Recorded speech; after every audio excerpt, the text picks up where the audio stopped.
What's going on, fellas? Today we're going to be reacting to how a 0-star recruit became Hillbilly Kobe. I wonder who this video is about.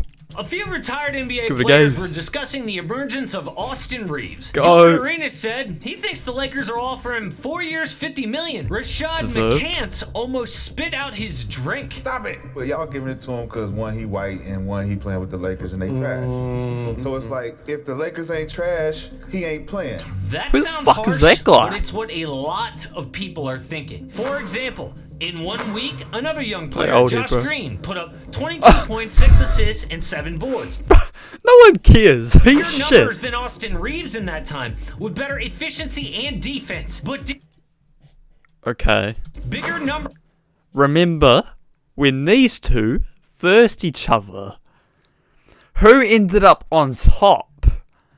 And who became a living, breathing road cone for 48 minutes? This guy and this guy became prime Michael Jordan. Than Austin Reeves in that time. Chill with out, better fellas. efficiency and defense. But did we hear one word about Josh Green? No. Yeah, because Reeves literally bitched him, I bro. wonder what's different about those two guys. And I know what you're thinking.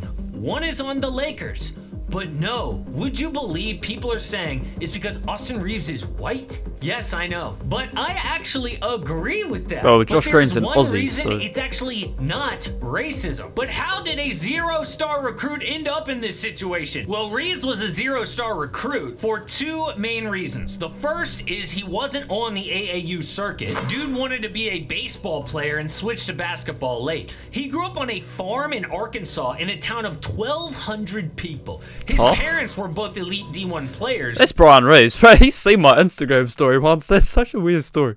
But yeah, I tagged Austin in a post once. Austin's seen it because obviously I didn't tag his dad though, but he somehow saw it. So. But they told Austin, you either work on the farm or get in the gym. Wonder if Brian Reeves is eventually, subscribed, he picked fellas. up ball. But he only got to play 1 year of AAU, so people didn't really know about him. At high school, he was a great player, but scouts thought his stats were fake. If you come from a school with 52 seniors, someone has to score all the points. But his points were not normal. As a freshman, he beat Malik Monk for the state championship. Won it again as a sophomore. As a senior, looked up to Kobe and had Mamba-type numbers. A 33-point fourth quarter with a buzzer-beating win. 73 points in a triple overtime game. But people saw a skinny white kid who didn't look elite. So the only real school Never to judge offer a book by its scholarship cover. was Wichita State. Now the Shockers do thrive by picking up players that big schools overlook. 2 years earlier, they went to the Final Four with Fred VanVleet and Brad Wanamaker,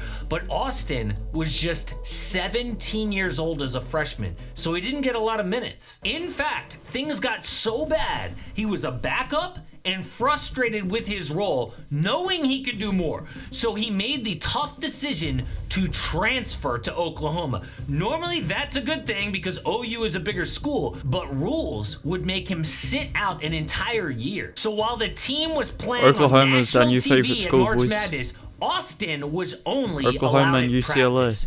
But something happened that year that changed his life. Reeves was going hard at practice, trying to prove he belonged, and he was dominating his 5-star teammates. Yeah, see that hustle? In the locker room, Reeves' coach pulled him to the side and said, "Austin, I seriously believe you could be a first-round pick in the NBA." Austin said, "Damn, this guy has been around. He has seen all sorts of basketball. He had Trae Young. He had Buddy Hield." So that was really the first time I was like, oh, it's actually, like, really possible. With that confidence, he went off as a senior. 32 points in OU's second game, 23 points in his first March Madness round, then 27 against Gonzaga. He was finally ready to see if his coach was right, but it turns out he wasn't. Austin's agent said, "There is no way that you're gonna be a first-round pick. He'd most likely go in the second round on a G League contract." But that is when Austin really he channeled his inner Kobe and cooked up a plan. In 1996, Kobe's agents steered him to the Lakers by threatening to not sign with anyone else. So what Austin did was demand a fully guaranteed NBA contract from everyone but the Lakers. The Pistons called on draft night, but they refused to give in to his demands. Some people live to have their name called on draft night. Austin gave that up to be a Laker. So right after the draft, he agreed to a two-way G League NBA contract with LA. Austin said he wanted to play with LeBron because he thought they could relate on an IQ level. But it turns out there was a different player he would relate to more in LA. But the first test was LeBron's private workout in Las Vegas before training camp. The skinny white kid who nobody believed in entered a gym with 5 Hall of Famers: LeBron, AD, Russ, Dwight Howard, and Carmelo Anthony. That's tough. Everyone else's career was solidified. Austin knew if he messed this up, he could end back up on the family farm. We went to Vegas, and I remember Brian dribbled baseline and threw me a dart to the corner. And it was literally all slow motion. Like, the first thing that popped in my head was like, please We're actually going to react to this interview after. Just catch the ball. And the second was, I was in the corner, left corner, I remember. And next was like, just don't hit the backboard. I don't care if you hit rim, don't hit the side of the backboard. Don't care if you miss it. Just don't hit the backboard. So I shot it. I'm like, yeah, it felt horrible, but it went all net. And it was a big sigh of relief. I was like, we're gonna get through this, all right. In fact, Austin was so good at Bronze Vegas camp, the Lakers guaranteed his contract during the preseason. But Reeves still had something impossible to do. LeBron James hates rookie teammates. In his 20-year career, his team has drafted a first-round pick and played that pick with LeBron 5 times. Most of these names didn't even last in the league, had disappointing careers, and these are first-round talents. Austin didn't even get drafted. LeBron's team almost always trades their pick for a vet. So how's Austin Reeves gonna survive and make a name for himself? The first moment was in December against Dallas. Game tied in OT. LeBron gets doubled. Ball finds Russ, who drives and kicks to an open Austin Reeves. Out to Reeves, three-pointer. Bang! Yeah. He was mobbed. Bro, look at LeBron's. Just look at LeBron. Yeah.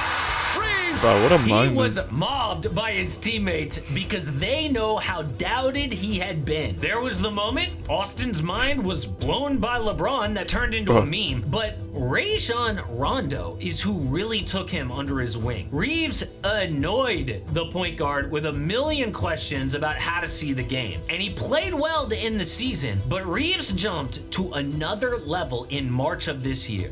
He has averaged double digits and gotten to the line like a superstar. When Malik Beasley was slumping, Darvin Ham inserted Reeves as a starter, and he went off. Always 25 consistent, points bro. and 11 assists after dropping 35 the game before. But the bad thing about all this success is the hate about being white. It is true that Austin Reeves is getting a lot of love like Alex Caruso did as a Laker, but it's not racist fans.